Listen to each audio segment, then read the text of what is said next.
What's up, Taiwan? I'm Erika Liu with the news from here in Taiwan and around the world. People in Taiwan might be more willing to splash out as consumer confidence rises. The country's Consumer Confidence Index topped 72 points in May. That's a major increase from a low point in April, when it dipped after a major earthquake hit eastern Taiwan. The data also shows people are more likely to invest in stocks over the next 6 months, with that index growing the most since April. Economists use the Consumer Confidence Index to understand how people will spend their money. Higher confidence means the public is optimistic about the economy. Rates of developmental delays among Taiwan's children have doubled, and screen time could be to blame. A Mackay Memorial Hospital study shows cases of developmental delay increased from nearly 16,000 in 2011 to nearly 35,000 in 2023. It found that language and speech made up around 30% of developmental delays in children and pointed to screen time as a factor. Taiwan's health ministry says it will begin assessing children under 7 starting in July to identify development problems early. Frontline workers from Ukraine are sharing lessons learned from defending their country with people in Taiwan. They say the public's ability to respond to a crisis could be key. Jaime Okan reports. Part of Ukraine's success in defending against the Russian invasion stems from the role that civilians are playing. Tens of thousands of its citizens have volunteered to support the military in both combat and medical roles. And that's caught the attention of people here in Taiwan, which faces its own threat of invasion from China. At a summit in Taipei, Ukrainian NGO workers shared insights from the front lines. In high school, we had lessons. Girls were learning how to give a first aid, and guys were learning how to be the territory defense, how to use guns and something. I think it was very good way of government to teach us just a little bit, but it really was very useful because we didn't panic. Not all, but some people who remember these lessons, they don't panic. They know that they need to make it back, get food, get medicine, take a lot of water, water for drinking, water for wash hands and such things. Taiwanese civil defense groups like Kuma Academy have already started teaching people here about emergency first aid. They're focusing on quickly treating wounded people during a conflict.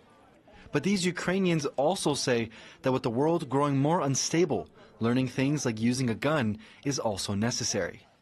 There is need to know how to provide first aid and how to defend yourself in case, because also we live in very uncertain times, so we don't know, maybe Third World War will start, yes? So no one knows what will happen. We see this rising authoritarian regimes. When Russia invaded Ukraine, thousands of civilians took up arms to protect their communities.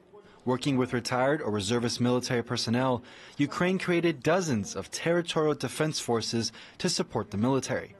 And there are calls for Taiwan to do the same. These Ukrainians say a territorial defense force will build up resistance, making Taiwan harder to attack. But some analysts fear it could be too little, too late. Things like reserve reform, creating a territorial defense force or a home guard, making training more rigorous, reorganizing the ground forces. Those things take a lot of time, and time is something that Taiwan may not have in spades. The Ukrainian volunteers say the core lesson is to be prepared for a conflict and aware that one could come at any time.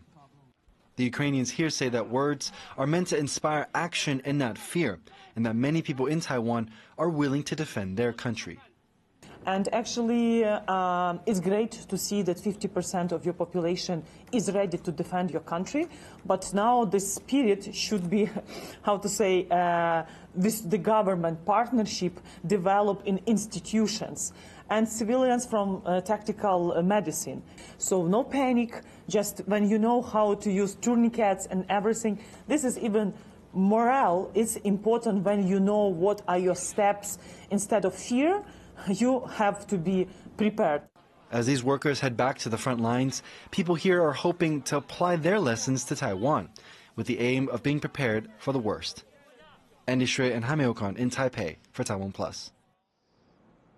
A jet-setting sea goddess has brought her blessings to the U.S. An effigy of Mazu, a Taoist deity widely worshipped in Taiwan, is on a 2-week tour taking in San Francisco, Houston, and the Passport to Taiwan Festival in New York. The statue comes from Beigang Chaotian Temple in Yunlin County, a major center of Mazu worship in Taiwan. Temple officials say the visit holds a special meaning for overseas Taiwanese.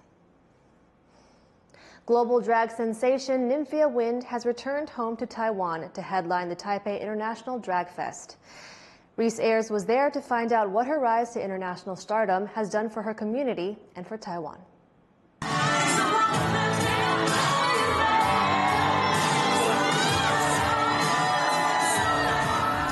The return of the Queen.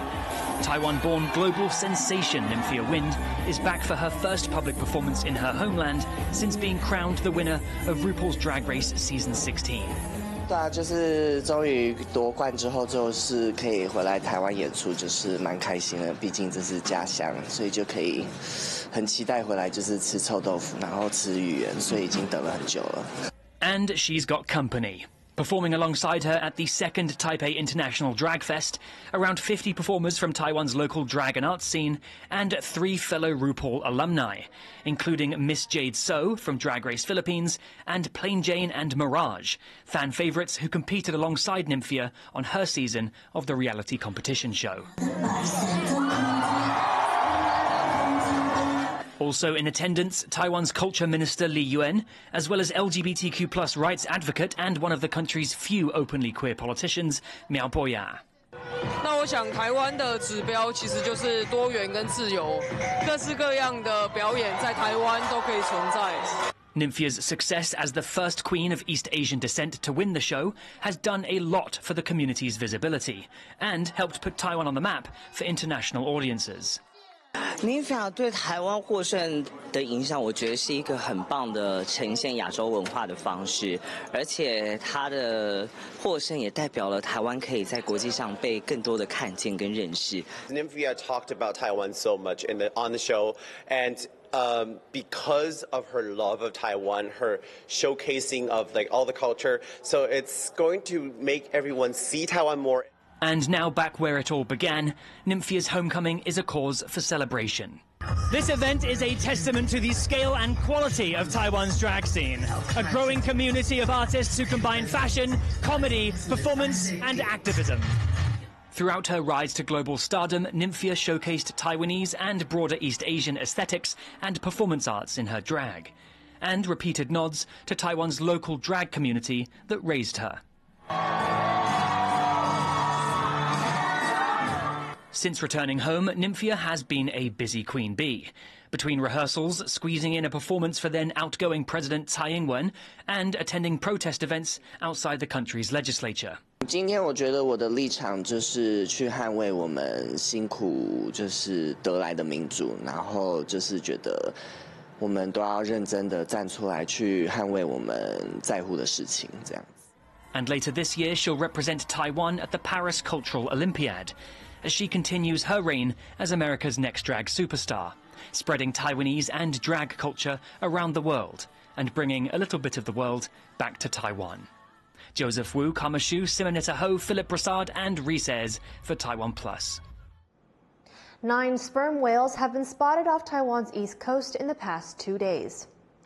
Researchers estimate at least one of the whales is up to 16 meters long. That would make it the second largest spotted this year.